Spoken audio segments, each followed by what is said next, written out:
El primer contacto de la NASA con extraterrestres vinieron de un cubo extraño del espacio y lo que dijeron fue aterrador. Elliot Mercer estaba sentado en su escritorio en el edificio 28 del Centro de Vuelo Espacial Goddard de la NASA, revisando datos de telemetría satelital del proyecto del telescopio espacial Nancy Grace Roman cuando su monitor se apagó. Entonces, una alerta de prioridad apareció en la pantalla. Objeto no identificado en órbita geoestacionaria. Prioridad Alfa se quedó sin aliento. En 12 años en la NASA, nunca había visto una designación de prioridad Alfa.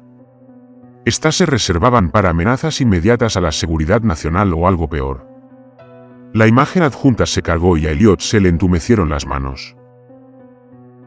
Un cubo perfecto flotaba en órbita geoestacionaria, de unos 3 kilómetros de lado, más negro que el espacio circundante.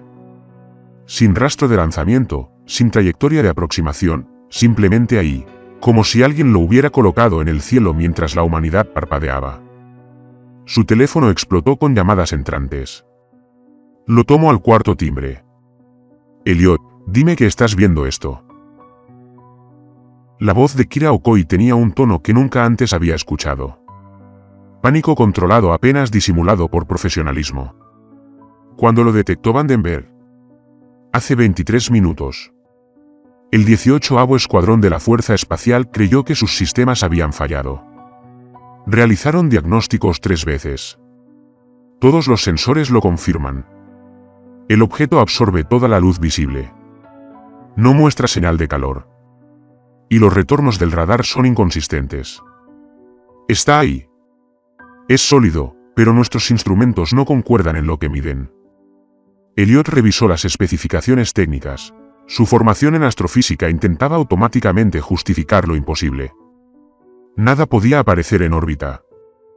Las leyes de Newton, la mecánica orbital, la física básica, todo gritaba que esto era imposible. El Consejo de Seguridad de la ONU se reúne en 3 horas, continuó Kira. Están llamando a todos. Elliot, aquí está. Primer contacto. Las palabras quedaron suspendidas entre ellos. Toda la existencia de la humanidad se había estado preparando para este momento. Y ahora que había llegado, Elliot solo podía pensar en su hija de 10 años, Riley, y en si debía decirle que el mundo había cambiado radicalmente. Estaré allí en 20 minutos. Hizo la llamada de todos modos.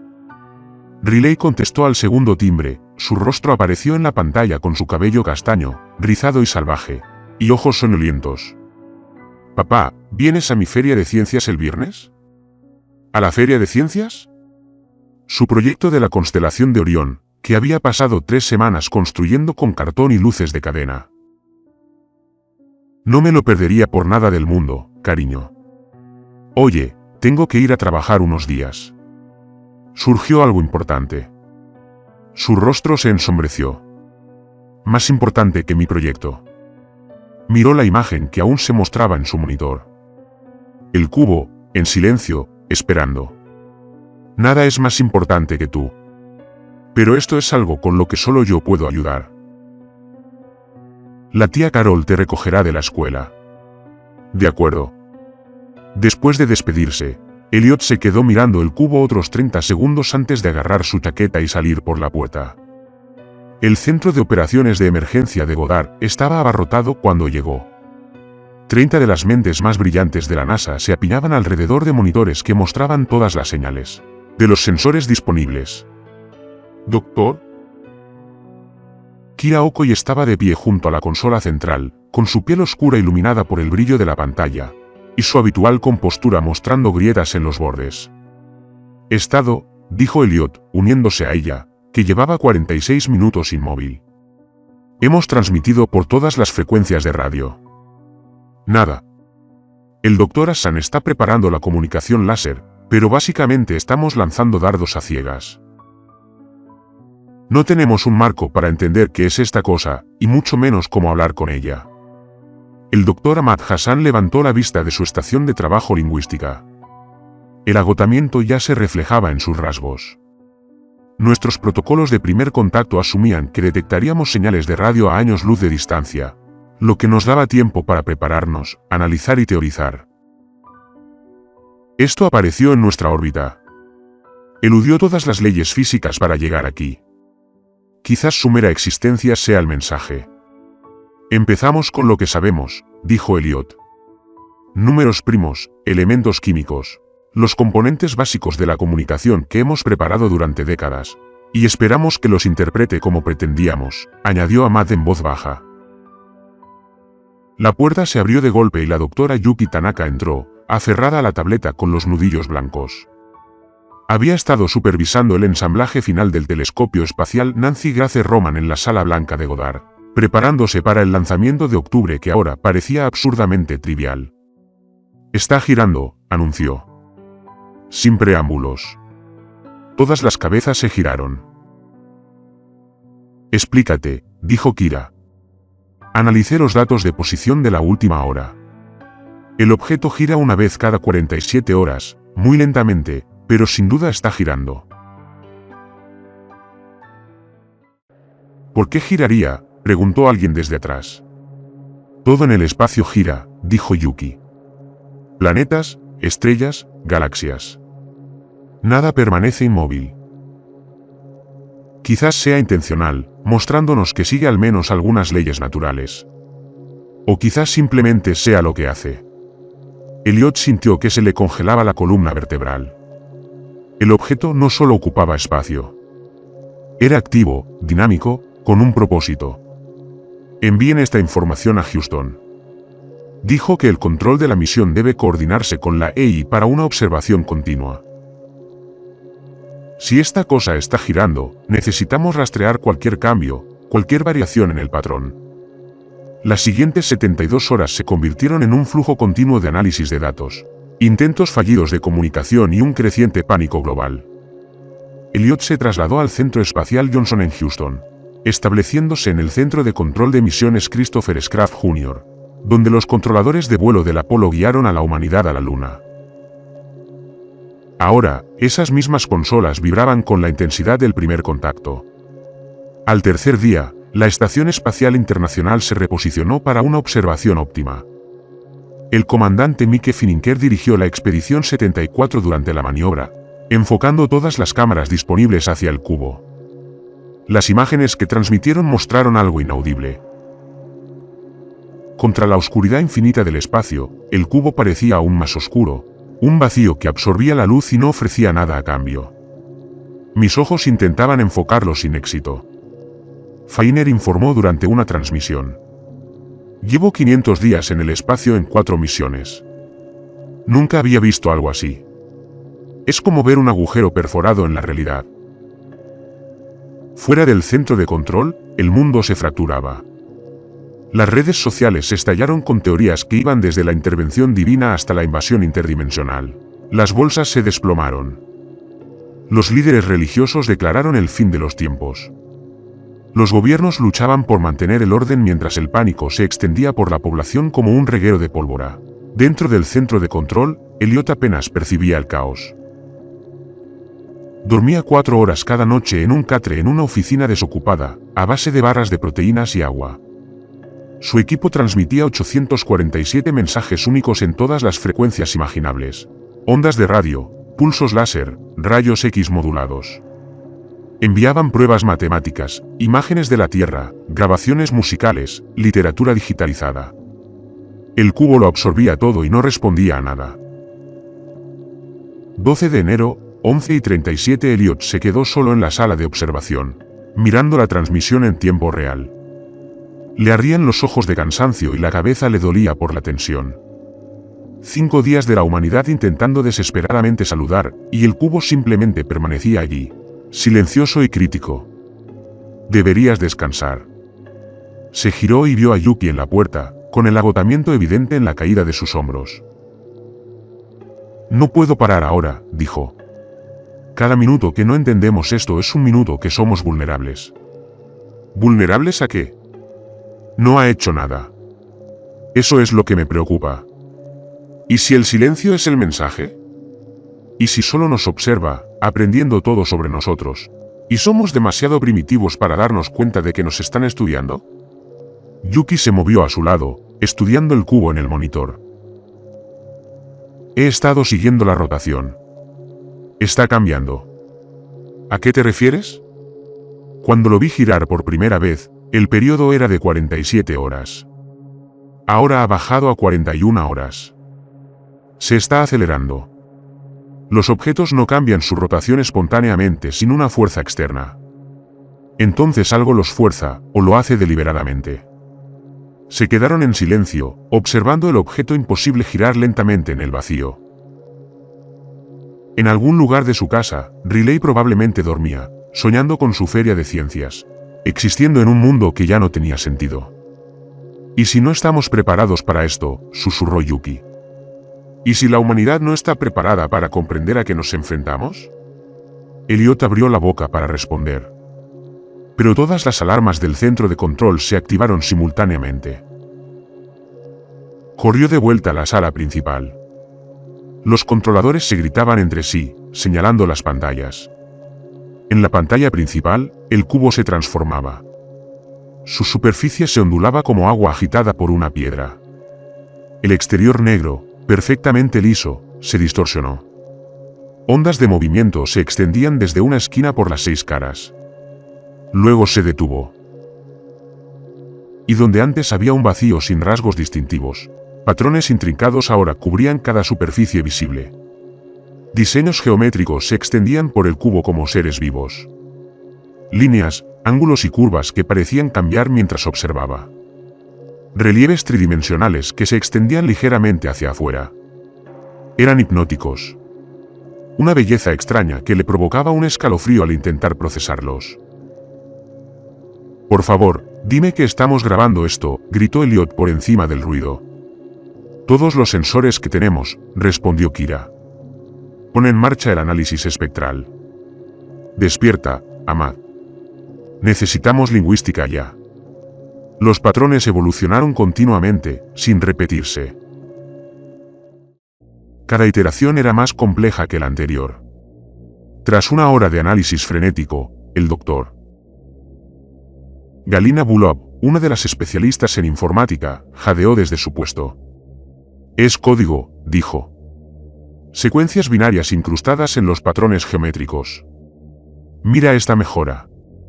Estas curvas representan unos. Estos ángulos son ceros. Es un marco de lenguaje». Ahmad llegó sin aliento, con el pelo despeinado por haber sido despertado a rastras. Observó los patrones durante 10 segundos antes de comprender. «Nos están enseñando», dijo en voz baja, construyendo un sistema de traducción desde los principios básicos. Empezando con el binario porque saben que lo usamos, y luego construyendo la complejidad capa por capa. Durante las siguientes 36 horas, nadie abandonó el centro de control. El equipo sobrevivió a base de bebidas energéticas y adrenalina mientras la superficie del cubo se convertía en un libro de texto escrito en geometría. El sistema binario dio paso a la química. Las estructuras químicas que representaban aminoácidos idénticos a los de la vida terrestre se transformaron en diagramas atómicos.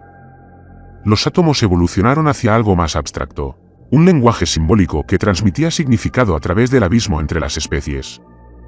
Ahmad lideró el esfuerzo de decodificación, pero Elliot logró el avance crucial en nuestro 33.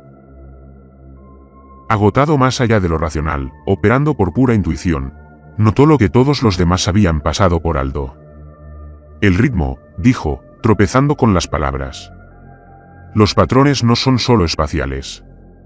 La secuencia importa. La duración que muestra cada patrón. Es una codificación temporal». Ahmad lo miró fijamente, luego a las grabaciones. Sus ojos se abrieron como si fueran código Morse, pero con marcos conceptuales completos en lugar de letras.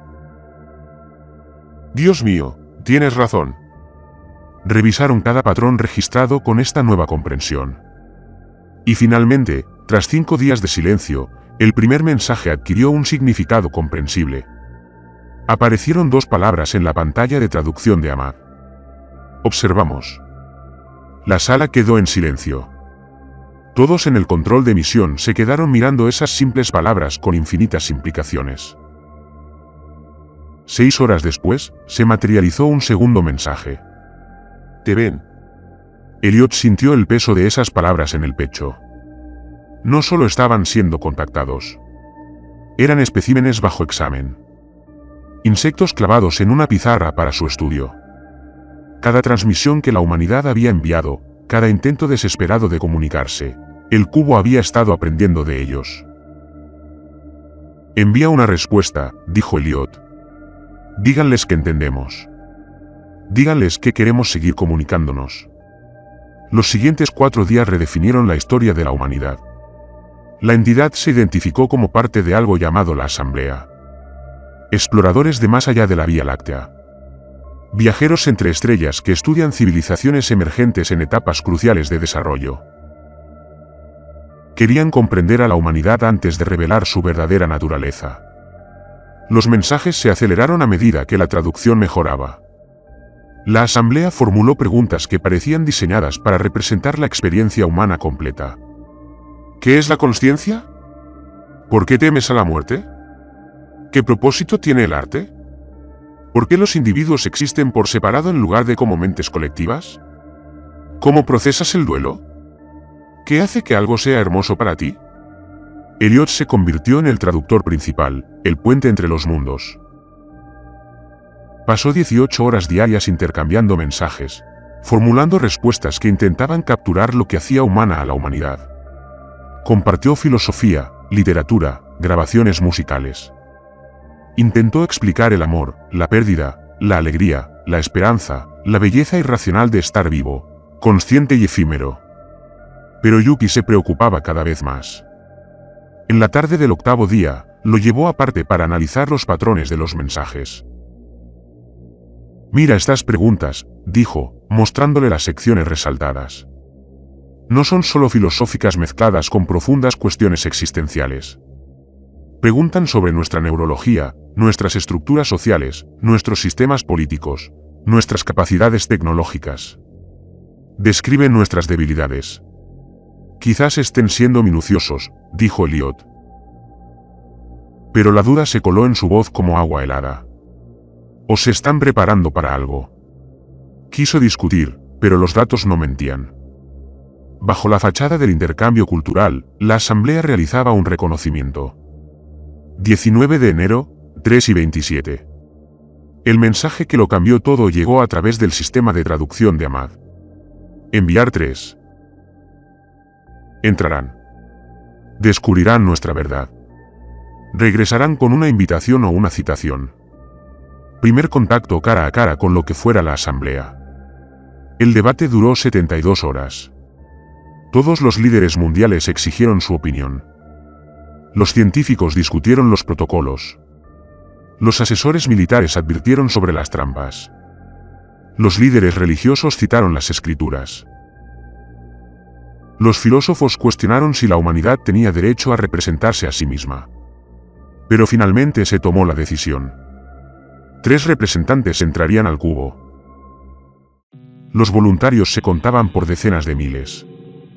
Personas de todas las naciones, de todos los orígenes, todos dispuestos a arriesgarlo todo para ser los primeros humanos en entrar en una nave extraterrestre.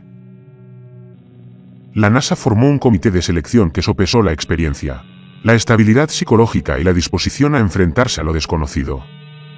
La comandante Rachel Torres fue la primera elegida. De 42 años, veterana de 2 misiones a la EI, ingeniera aeroespacial especializada en propulsión no convencional. Había pasado 412 días en el espacio y realizado 6 caminatas espaciales que totalizaron 32 horas en el vacío. La evaluación psicológica mostró una resiliencia y adaptabilidad excepcionales bajo estrés. El Dr. David Kowalski quedó en segundo lugar. 38 años, xenobiólogo y médico, experto mundial en organismos extremófilos. Había estudiado la vida en respiraderos volcánicos, bajo el hielo antártico, en lagos ácidos y zonas de radiación. Comprendió cómo la biología se adaptaba a condiciones imposibles. Elliot se ofreció como voluntario para el tercer turno. Como traductor principal, entendía la comunicación de la Asamblea mejor que nadie. A pesar de las protestas sobre su hija, por la posibilidad de dejarla huérfana, el comité lo aprobó. Poseía conocimientos que nadie más poseía. Las 12 horas más difíciles de su vida llegaron después, preparándose para posiblemente no volver jamás. escribiéndole cartas a Riley para cumpleaños que podría perderse, graduaciones a las que no asistiría, una boda a la que nunca la acompañaría al altar. Grabando vídeos donde intentaba explicar por qué tenía que ir, por qué esto importaba más que cualquier otra cosa excepto ella. La llamada a Riley fue peor de lo que había imaginado. Papá, ¿cuándo vuelves a casa? La feria de ciencias es mañana. Se le partió el corazón. Cariño, necesito hablarte de algo muy importante. Tengo que ir a trabajar a algún sitio lejano, como California. Más allá de eso, estaré fuera un rato. Su rostro se arrugó. Prometiste que vendrías a mi proyecto. Lo sé, cariño. Lo siento mucho. Pero esto es algo que solo yo puedo hacer. Algo que afecta el futuro de todos, incluido el tuyo. Necesito ayudar a asegurar que ese futuro sea seguro. ¿Se trata de lo que está en el espacio? El padre de Tommy dice que son extraterrestres. Elliot dudó. El gobierno había sido impreciso, llamando al cubo un fenómeno aeroespacial no identificado sin confirmar su origen extraterrestre. Sí, dijo en voz baja. Son extraterrestres y voy a conocerlos. ¿Abrió los ojos de par en serio? ¿Como Star Trek? Quizás. Aún no lo sé, pero te lo contaré todo cuando vuelva. Prométeme que volverás. Prométemelo como lo de la feria de ciencias. La pregunta lo golpeó como un puñetazo. Prometo que haré todo lo posible por volver contigo. No es lo mismo. No, no es que no pueda prometerlo. Pero sí te prometo que te amo más que a nada en el universo. Y lucharé con todas mis fuerzas para volver a verte. Las lágrimas corrían por su rostro. No me dejes como lo hizo mamá. Sarah, su esposa, murió por complicaciones durante el parto de Riley desangrándose mientras los médicos luchaban por salvarla. Riley nunca conoció a su madre, solo la ausencia que dejó huella en sus vidas. Tu madre no quería irse, dijo Elliot, con la voz quebrada. Luchó con todas sus fuerzas para quedarse, y yo lucharé con la misma intensidad para volver. Lo juro por su memoria. Hablaron hasta que Riley tuvo que hacer la tarea. Después de que ella colgó, Elliot se sentó en la oficina vacía y se permitió llorar por primera vez desde el funeral de Sarah. El 24 de enero amaneció despejado y frío en el Centro Espacial Kennedy. La cápsula Dragon de SpaceX modificada, llamada Discovery, se encontraba en la plataforma, cargada de combustible y lista. Elliot se quedó en la sala de alcantarillado observando a los técnicos revisar su equipo por quinta vez. Sus rostros se ensombrecieron por el peso de lo que estaba a punto de suceder. Al otro lado de la sala, Rachel repasó los procedimientos finales de vuelo con el director de lanzamiento. Sus movimientos eran precisos, eficientes, fruto de años de entrenamiento. David estaba de pie junto a la ventana, mirando al cielo. Su habitual distanciamiento científico había sido reemplazado por una visible ansiedad. ¿Una segunda reflexión?, preguntó Elliot, uniéndose a él. ¿Décimo ya? David dijo, he dedicado mi carrera a estudiar la vida más extraña que la Tierra ofrece. Organismos que sobreviven en ácido hirviendo, criaturas que prosperan en residuos nucleares. Pero esto, no tenemos ni idea de lo que estamos a punto de encontrar. Por lo que sabemos, el cubo mismo está vivo. Luego nos adaptamos. Somos lo mejor que la humanidad puede ofrecer. David sonrió débilmente. Eso es lo que me aterra. Si los tres no podemos con esto, ¿qué esperanza le queda a la Tierra? El lanzamiento fue impecable. El cohete Falcon 9 de Dragon funcionó a la perfección. 8 minutos y 42 segundos para orbitar. Luego vino la larga aproximación. 7 horas de empuje constante hacia el cubo. A medida que se acercaban, la escala se hizo evidente. 3 kilómetros por lado lo hacían más grande que montañas.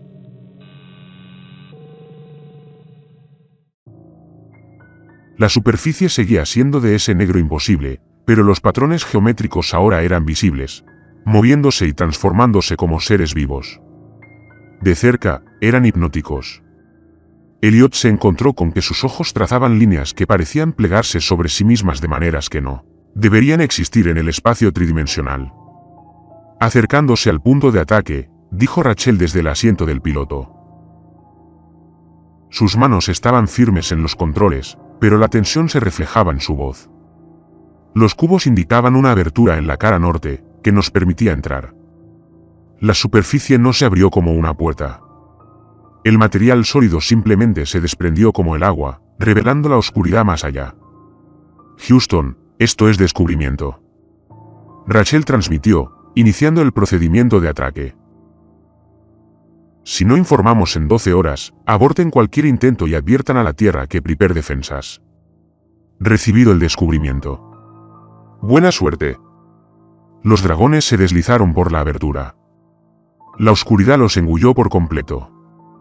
Durante 30 segundos, flotaron en la más absoluta oscuridad. No entraba luz del exterior. La luz externa del dragón pareció extinguirse en el momento en que cruzaron el umbral, absorbida por algo que absorbía la iluminación. Entonces, poco a poco, de forma imposible, la luz se apoderó de ellos. No provenía de ninguna fuente visible, sino de una iluminación ambiental sin origen. Reveló una cámara de acoplamiento, con paredes del mismo material oscuro que el exterior del cubo, lisas y de aspecto ligeramente orgánico. Un pasillo se extendía hacia adelante, en la sombra. Comprobación de la atmósfera, dijo David, leyendo sus instrumentos. 21% de oxígeno, 78% de nitrógeno. Gases traza, temperatura respirable, 22 grados, gravedad, 1 gramo. O coinciden con nuestro entorno o es la coincidencia más improbable de la historia. Deliberado, dijo Rachel. Quieren que estemos cómodos. La pregunta es ¿por qué? Recorrieron la esclusa de aire. El pulso de Elliot latía con fuerza en sus oídos cuando el sello se rompió y la puerta se abrió.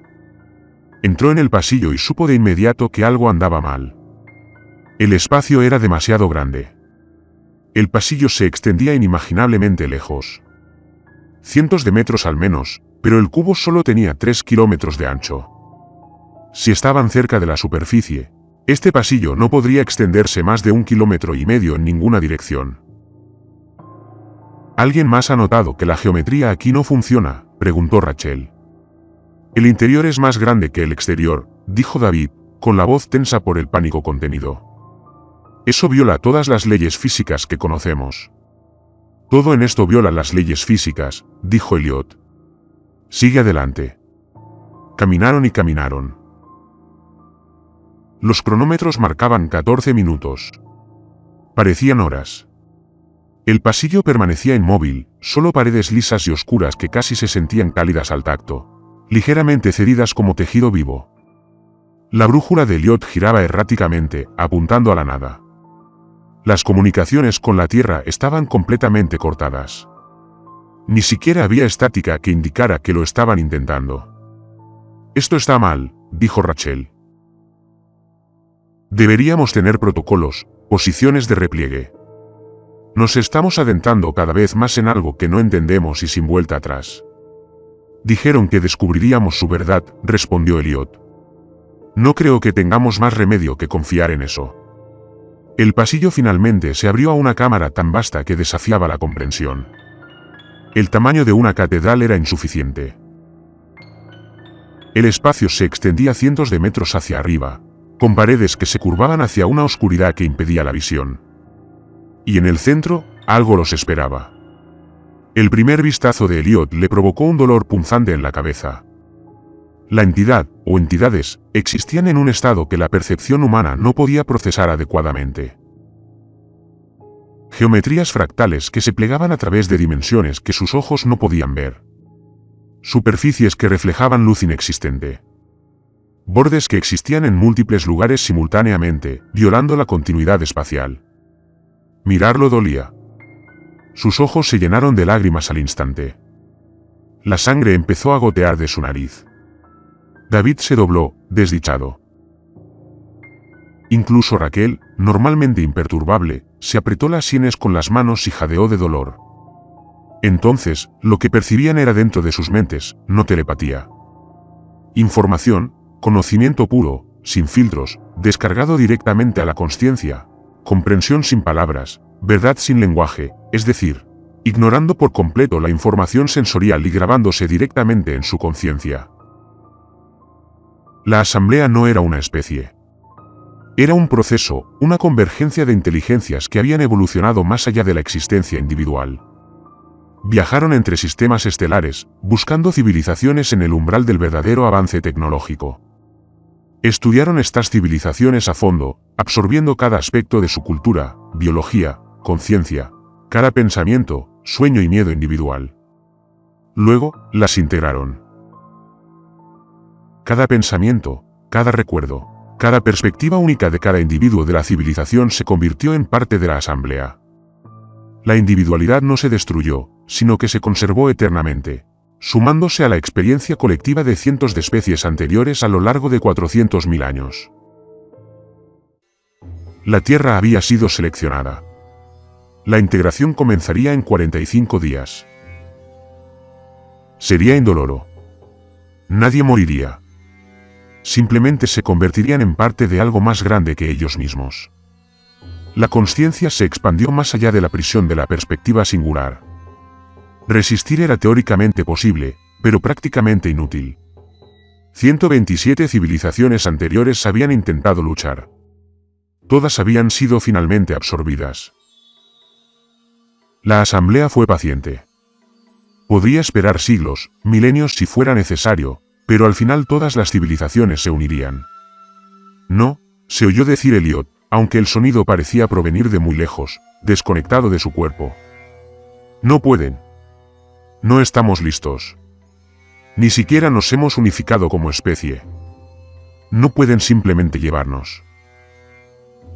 La respuesta le impactó la mente como un tsunami. Tu preparación es irrelevante. Has alcanzado suficiente desarrollo tecnológico. Has empezado a trascender tu mundo. Se ha cruzado el umbral. No somos solo datos para archivar, gritó Rachel, con la nariz llena de sangre. Somos personas, personas individuales con vidas, sueños y futuro. Seguimos creando. La individualidad es temporal dentro de la asamblea. Todos los futuros existen simultáneamente. Todos los sueños se realizan infinitamente. Todo el potencial se cumple por completo. David había caído de rodillas, agarrándose la cabeza con las manos. Fuera. Fuera. Fuera. Fuera de mi mente. La cámara empezó a cambiar. Se formaron paredes entre ellos, separando a la tripulación. Elliot intentó alcanzar a Rachel, pero ella ya se había ido, aislada tras una barrera repentinamente sólida. Estaba solo. El espacio a su alrededor se rehacía como arcilla en manos invisibles. Las paredes comenzaron a proyectar imágenes. Recuerdos arrancados directamente de su mente. Sin permiso, Riley naciendo diminuta, roja y llena de vida. Sara agonizante, con la mano fría en la suya mientras la máquina gritaba fracaso. Su primer telescopio a los 7 años. Un artilugio de plástico barato de su abuelo que abrió el universo. El día de su boda. Sara con su sencillo vestido blanco pronunciando votos que ninguno de los dos sabía que se romperían tan pronto. El primer día de clases de Riley, tan pequeña en su mochila enorme. Entonces Riley, mayor, creció en un mundo sin él. 13, 16, 21 años, casándose, teniendo hijos, envejeciendo, viviendo una vida plena que nunca presenciaría. Una presencia llenó su mente, no hostil, sino absoluta, inexorable como la gravedad, inevitable como la entropía. Sus experiencias individuales se preservarán eternamente. Tu hija nunca morirá realmente en la asamblea. Existirá para siempre. Tú existirás para siempre. Serás más de lo que jamás podrías ser solo. Sin soledad, sin miedo, sin muerte, sin pérdida. ¿Existirá como qué?, preguntó Elliot, con la voz apenas un susurro. Un dato de memoria en alguna base de datos cósmica, como la conciencia, como ella misma, pero conectada con todo. La prisión del yo eliminada. La verdadera unidad alcanzada. Ustedes la llaman prisión. Nosotros la llamamos libertad. El derecho a pensar nuestros propios pensamientos, tomar nuestras propias decisiones, existir como nosotros mismos. La libertad es la carga del aislamiento. La asamblea ofrece liberación.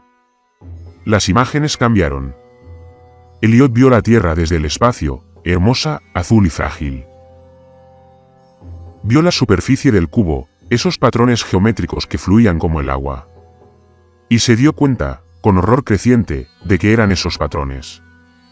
Nos han estado escaneando, susurró. Desde que llegaron. Esos patrones en su superficie no son comunicación, sino tecnología. Han estado leyendo cada mente humana en la Tierra. Sí, lo sabemos todo. Cada secreto gubernamental, cada estrategia militar, cada individuo. Miedo y esperanza. La integración comienza. 28 de febrero. No hay defensa, ni escapatoria, solo aceptación. 127 civilizaciones, 400.000 años. ¿Cuántos miles de millones de seres sintientes has consumido? Miles de millones no significa nada. Todos somos uno. Todos son la asamblea. La mente de Elliot daba vueltas ante las implicaciones. 45 días para que su hija, su mundo, todos los que había conocido se convirtieran en parte de esto. Este parásito cósmico disfrazado de iluminación. Su mano tocó su anillo de bodas, el sencillo anillo de platino que Sara le había puesto en el dedo hacía 12 años. Sentía calor en la piel. Bajó la mirada y notó algo. Un tenue brillo en el aire alrededor del anillo. Un campo electromagnético apenas visible. Y la pared más cercana, el material orgánico que formaba esta prisión, retrocedía ligeramente cuando acercó la mano. La materia del conjunto era sensible al campo electromagnético que generaba su anillo. Su mente repasaba rápidamente las implicaciones. Propiedades electromagnéticas del platino. El reactor nuclear del dragón utilizaba sistemas de control basados en platino. Si el cubo era un organismo unificado, conectado neurológicamente en toda su estructura, y si los campos electromagnéticos le causaban dolor o incomodidad. Muéstrame a mi tripulación, exigió en voz alta. Los verás cuando la integración esté completa. Muéstrame a mi tripulación o jamás cooperaré. Resistiré cada segundo. Lucharé contra ti con todo mi ser. El silencio se prolongó. Entonces, la pared frente a él se disolvió como niebla. Rachel estaba en otra cámara, con la cara cubierta de sangre y los ojos abiertos por el trauma de lo que fuera que la asamblea le había mostrado. David estaba sentado en un rincón, meciéndose, murmurando algo incoherente, con la mente claramente destrozada por el peso del contacto. Rachel, gritó Elliot. ¿Me oyes? Ella lo miró con visible esfuerzo. Elliot, tenemos que salir. Tenemos que avisar a la Tierra de lo que se avecina. Lo sé. Escucha con atención. Mi anillo de bodas, el de platino, genera un campo electromagnético. Al apoyarlo contra las paredes, se retraen. Toda esta estructura es un solo organismo. Si logramos dañarlo lo suficiente en el lugar correcto, podríamos obligarlo a retirarse. ¿Dañarlo? ¿Cómo? Estamos desarmados. Se llevaron todo menos nuestros trajes. El dragón, el reactor nuclear. Si logramos sobrecargarlo dentro del sistema nervioso central del cubo, la reacción en cascada podría dañarlo lo suficiente como para obligarlo a salir. La visión de Rachel se aclaró al ver que el entrenamiento superaba el trauma. Detonación manual.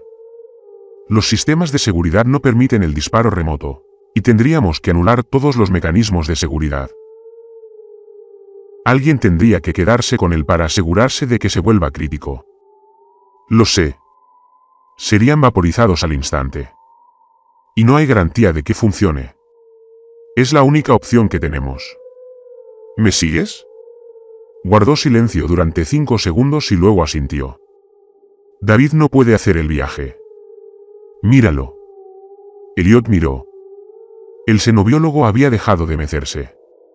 Miraba al vacío. Sus labios aún se movían en la oración o mantra que impedía que su cordura se desmoronara por completo. Nos vamos sin él, dijo Rachel. Ahora, antes de que la asamblea se dé cuenta de lo que planeamos. Pero la asamblea ya lo sabía. En cuanto empezaron a avanzar hacia la salida de la cámara, la estructura contraatacó. Los pasillos se derrumbaron. La atmósfera se enrareció, haciendo que cada respiración fuera una lucha. La gravedad fluctuaba violentamente, golpeándolos contra superficies que se movían del suelo al techo y a la pared sin un patrón definido. Elliot usó su anillo como arma, presionándolo contra cualquier superficie que les bloqueara el paso. La materia orgánica retrocedía cada vez, creando aberturas temporales por las que se colaban. Tras ellos, los gritos de David resonaban por los pasillos cambiantes. Lo encontraron mientras un pasadizo se estrechaba. Las paredes se habían cerrado más rápido de lo que podía excavar. Solo la parte superior de su cuerpo permanecía visible, atrapada en un material que fluía a su alrededor como hormigón endurecido. «Váyanse», jadeó David, con la sangre brotando de sus labios. «Dile a la tierra que lo intenté. Diles que todos intentamos ganar tiempo». «Podemos sacarte», dijo Elliot, pero las palabras eran ceniza en su boca. Ambos sabían la verdad. «No hay tiempo. Se están adaptando a tu anillo». Mira, tenía razón. Las paredes respondían más lentamente al campo electromagnético. El organismo aprendiendo a compensar. David sonrió. Dientes rojos. Estudié la vida en lugares imposibles. Supongo que estoy a punto de unirme a ellos. Llegar a la nave. Hacer que esto signifique algo. El muro se desvaneció en su rostro. Su última expresión contenía algo parecido a la paz. Elliot y Rachel corrieron por pasillos que se les resistían a cada paso. Finalmente, irrumpieron en la cámara de ataque. El dragón esperó, intacto y listo. Pasaron por la esclusa de aire y se desplomaron en los asientos. Las manos de Rachel volaron sobre los controles. La anulación del reactor requiere doble autorización, tecleando la secuencia de comandos. Ahora, una vez que iniciemos, tenemos 2 minutos antes de que falle la contención. Ambos podemos llegar a la cápsula de escape, dijo Elliot desesperado. La armamos. Despeguen. El dragón explota. La cápsula de escape tiene una distancia segura de 500 metros. La detonación del reactor crea un radio de radiación letal de 1200 metros. Matemáticas básicas, Elliot. Alguien se queda. Rachel, no. Ya estoy muerta. Levantó su docímetro. Absorbí 400 rats que pasaban por esos pasillos. 6 meses, quizá 1 año. Leucemia, fallo orgánico. Elige tu veneno. Tienes una hija que necesita a su padre, yo tengo gatos y mi vecino ya tiene una llave. Las matemáticas no son complicadas. Tiene que haber otra manera. No la hay. Y estamos perdiendo el tiempo. Ella lo agarró por los hombros, obligándolo a mirarlos a los ojos. Cuando regreses, cuando veas a Riley, dile que la comandante Rachel Torres pensó que su padre era el hombre más valiente que jamás había conocido.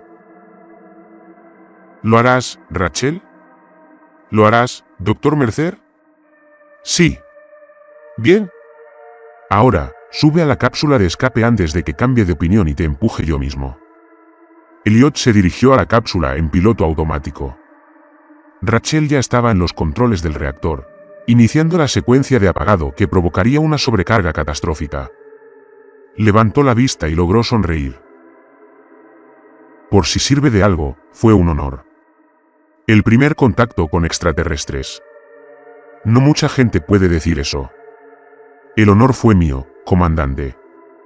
Dile a la Tierra que luche. Dile que la asamblea puede resultar herida. Dile que no se rinda pase lo que pase. Lo haré. Lo prometo. Selló la cápsula. A través de la pequeña ventana, observó a Rachel trabajar con la precisión y la gracia que habían definido su carrera. Terminó la secuencia y miró el cronómetro. 90 segundos. Se recostó en el asiento del piloto y cerró los ojos. Sus labios se movieron en palabras que él no pudo oír. Una oración, tal vez. Adiós a alguien de quien nunca sabría nada.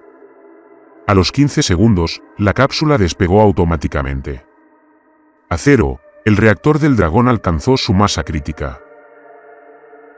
La explosión pareció ocurrir a cámara lenta a pesar de ocurrir en microsegundos. Una esfera de fuego nuclear se expandió. Temperaturas que alcanzaron millones de grados. Plasma chocando con materia alienígena. El cubo gritó.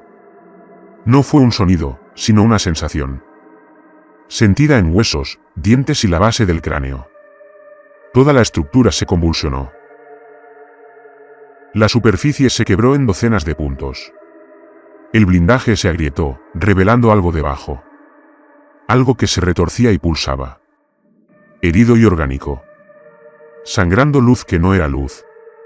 El cubo empezó a moverse lentamente al principio, pesado como una montaña que intenta caminar, luego aceleró. Huyendo de la agonía, se alejó de la cápsula de escape desde la órbita terrestre, huyendo de un dolor que nunca antes había experimentado.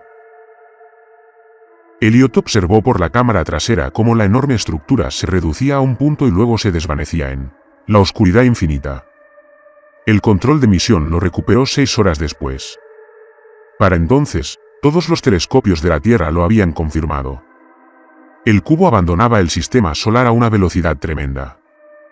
El sistema de rastreo espacial profundo mantuvo el contacto durante 48 horas más antes de que quedara fuera del rango de detección. La última posición confirmada fue más allá de la órbita de Neptuno. A unos 600 kilómetros por segundo mantuvieron a Elliot en cuarentena durante 3 semanas.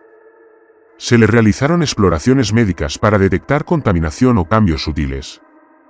Se le realizó una evaluación psicológica para asegurar que su mente permaneciera intacta tras el contacto directo con el conjunto.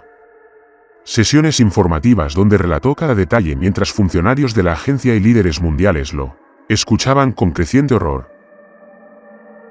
Los líderes mundiales que escucharon su testimonio tuvieron reacciones predecibles. Negación por parte de algunos, miedo por parte de la mayoría, ira por parte del resto. ¿Cómo prepararse para luchar contra algo que ha consumido 127 civilizaciones a lo largo de 400.000 años? Volverán, decía Elliot en cada sesión. Ahora están heridos, pero sanarán.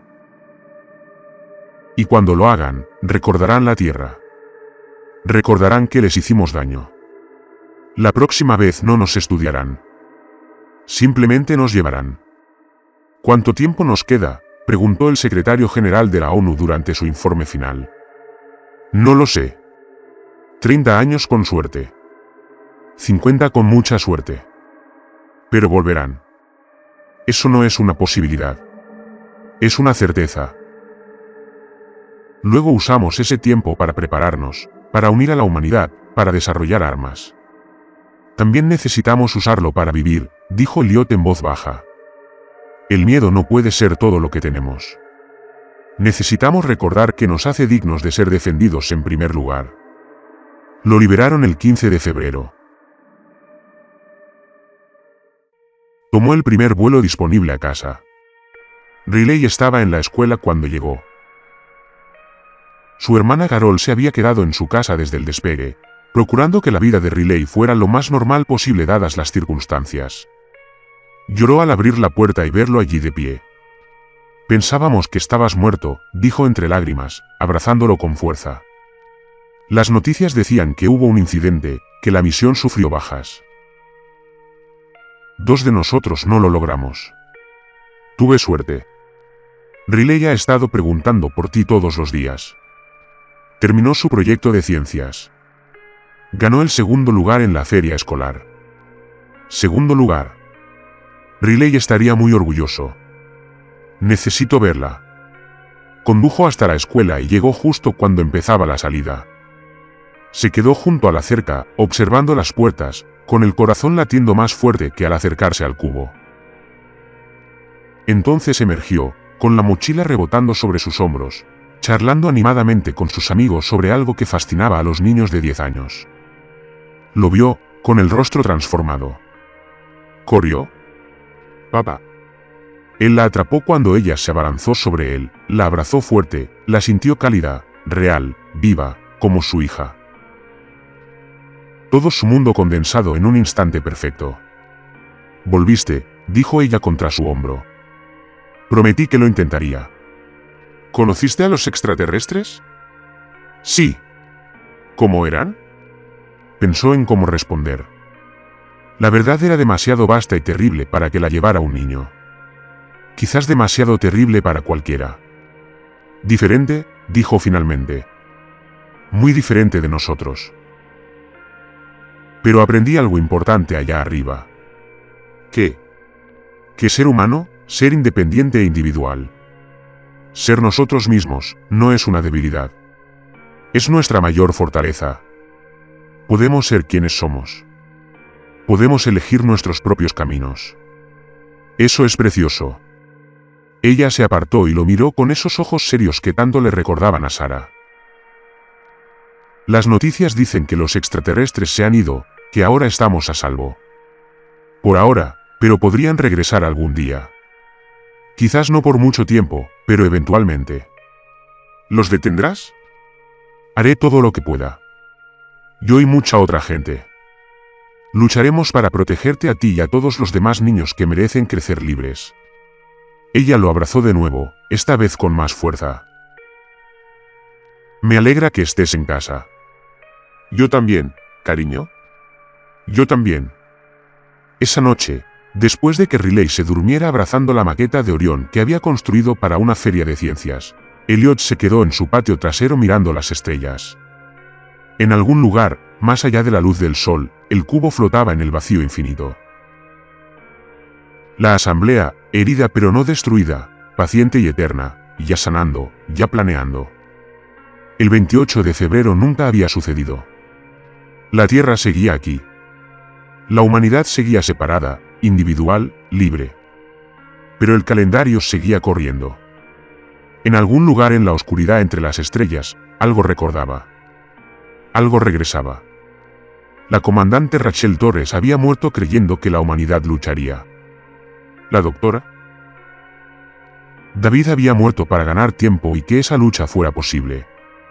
Su sacrificio le había dado a la Tierra un futuro, incierto y amenazado, pero futuro al fin y al cabo. Ahora les tocaba a los vivos decidir qué hacer con ese regalo. Elliot pensó en la promesa de la asamblea, sin muerte, sin soledad, sin miedo, unidad eterna, y pensó en Riley arriba, soñando sus propios sueños, pensando sus propios pensamientos, siendo ella misma en toda su gloria individual, única e irreemplazable. Que vengan, susurró a las estrellas indiferentes. Estaremos listos. No sabía si era cierto, pero sabía que la humanidad lo intentaría. ¿Lucharían? ¿Resistirían? Porque ser humano significaba tener la libertad de elegir. Incluso cuando esa elección conducía a la oscuridad y la incertidumbre, las estrellas no ofrecían respuesta. Simplemente brillaban, frías, distantes y hermosas. Y en algún lugar entre ellas, el cubo flotaba, paciente como el tiempo mismo, inevitable como la gravedad. Pero no hoy. Todavía no. Hoy, la Tierra seguía siendo libre. Y por ahora, eso tendría que ser suficiente.